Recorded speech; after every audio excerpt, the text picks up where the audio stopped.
یسوع مسیح کے جنم دن کی عبادت کر رہے ہیں۔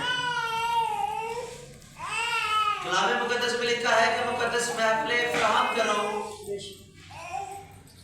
یعنی کہ خدا کے لیے لوگوں کو اکٹھا کرو، لوگوں کو خدا کا کلام سنایا جائے۔ ایک سب سے بڑا کام ہے اور وہ ہے فرما برداری۔ اگر ہماری زندگی کے اندر فرما برداری نہیں ہے تو یاد رکھیے گا ہم نجات نہیں حاصل کر سکتے۔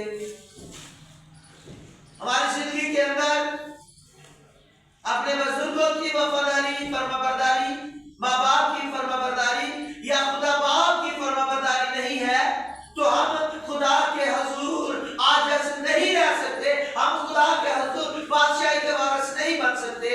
اس لیے آج ہمیں اس بات کو سوچنا ضرور ہے کہ آج کی جو مقدس محفل سجائی گئی ہے یسوع مسیح کے جنم دن کے لیے، یسوع مسیح کی پیدائش کا اعلان کرنے کے لیے ہم سب اکٹھا ہوئے ہیں تاکہ ہم خدا کے کلام میں سے سیکھنے والے ہوں کہ یسوع مسیح کے آنے کا سبب کیا ہے۔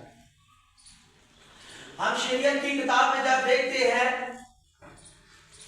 تو پرانے عہد نامہ کے اندر ایسے کئی حوالہ جات ہمیں ملتے ہیں کہ جب کوئی تہوار آتا، عید آتی، تو اس عید پر جو جس مقصد کے لیے وہ عید منعقد ہوئی ہے اس مقصد کو شو کیا جاتا، اعلان کیا جاتا، پرچار کیا جاتا، یعنی کہ عید فصح پر عید فصح کا میسج دیا جاتا، اور عید سعود جیسے ہم یسوع مسیح کے زندہ ہونے کی بات کرتے ہیں تو عید سعود پر ہم عید سعود کی بات کرتے ہیں، زندہ ہونے کی، تو آج ہم یسوع مسیح کا جو ہے وہ سالگرہ منانے کی بات کرتے ہیں۔ یہ مقدس محفل یسوع مسیح کے پیدا ہونے کو ظاہر کرتی ہے، تو ضرور ہے کہ ہم کلام مقدس میں سے بھی ہم یسوع مسیح کے پیدا ہونے کے متعلق سیکھیں کہ اس کے پیدا ہونے کا مقصد کیا ہے۔ اس سے پہلے ہم آگے بڑھے، میں چاہوں گا یسوع مسیح کے لیے زوردار تالیاں بجائیں۔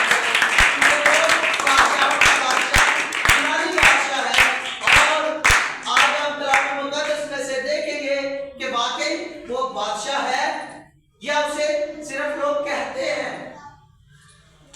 بائبل مقدس یسایہ کے صحیفہ میں ہم دیکھتے ہیں جس میں لکھا ہے، نام باپ کی چھٹی آیت ہے جو مشہور و ترین ہے، اور آج کے دن یہ بہت سارے چرچز کے اندر ورد کیا جائے گا اس آیت کا، تاکہ لوگ جانیں کہ خدا اپنے مقصد کو کس طرح سے پورا کرتا ہے دنیا میں نجات کو قائم کرنے کے لیے۔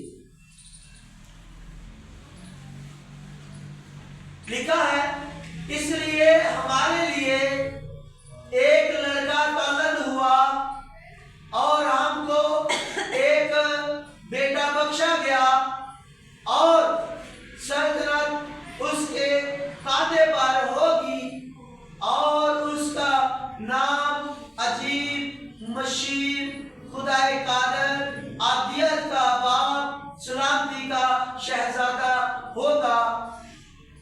اس کی سلطنت کے اقبال اور سلامتی کی کچھ انتہا نہ ہوگی۔ وہ داؤد کے تخت اور اس کی مملکت پر آج سے ہمیشہ ابد تک حکمران رہے گا، اور عدالت اور صداقت سے اسے قیام بخشے گا۔ رب الفاظ کی غیوری یہ کرے گی۔ خدا کے کلام پڑھے اور سنے جانے میں خدا ان کی برکت ہو۔ میرے عزیزو، خدا کے کلام مقدس میں سے آج ہم سیکھ رہے ہیں بادشاہوں کے بادشاہ کے متعلق، جسے بائبل مقدس میں خداوندوں کا خدا بھی کہا گیا، اور جسے ہم دیکھتے ہیں فلپیوں میں اسے ایک ایسا نام بخشا گیا جس نام کے آگے ہاتھ ایک جھکے گا۔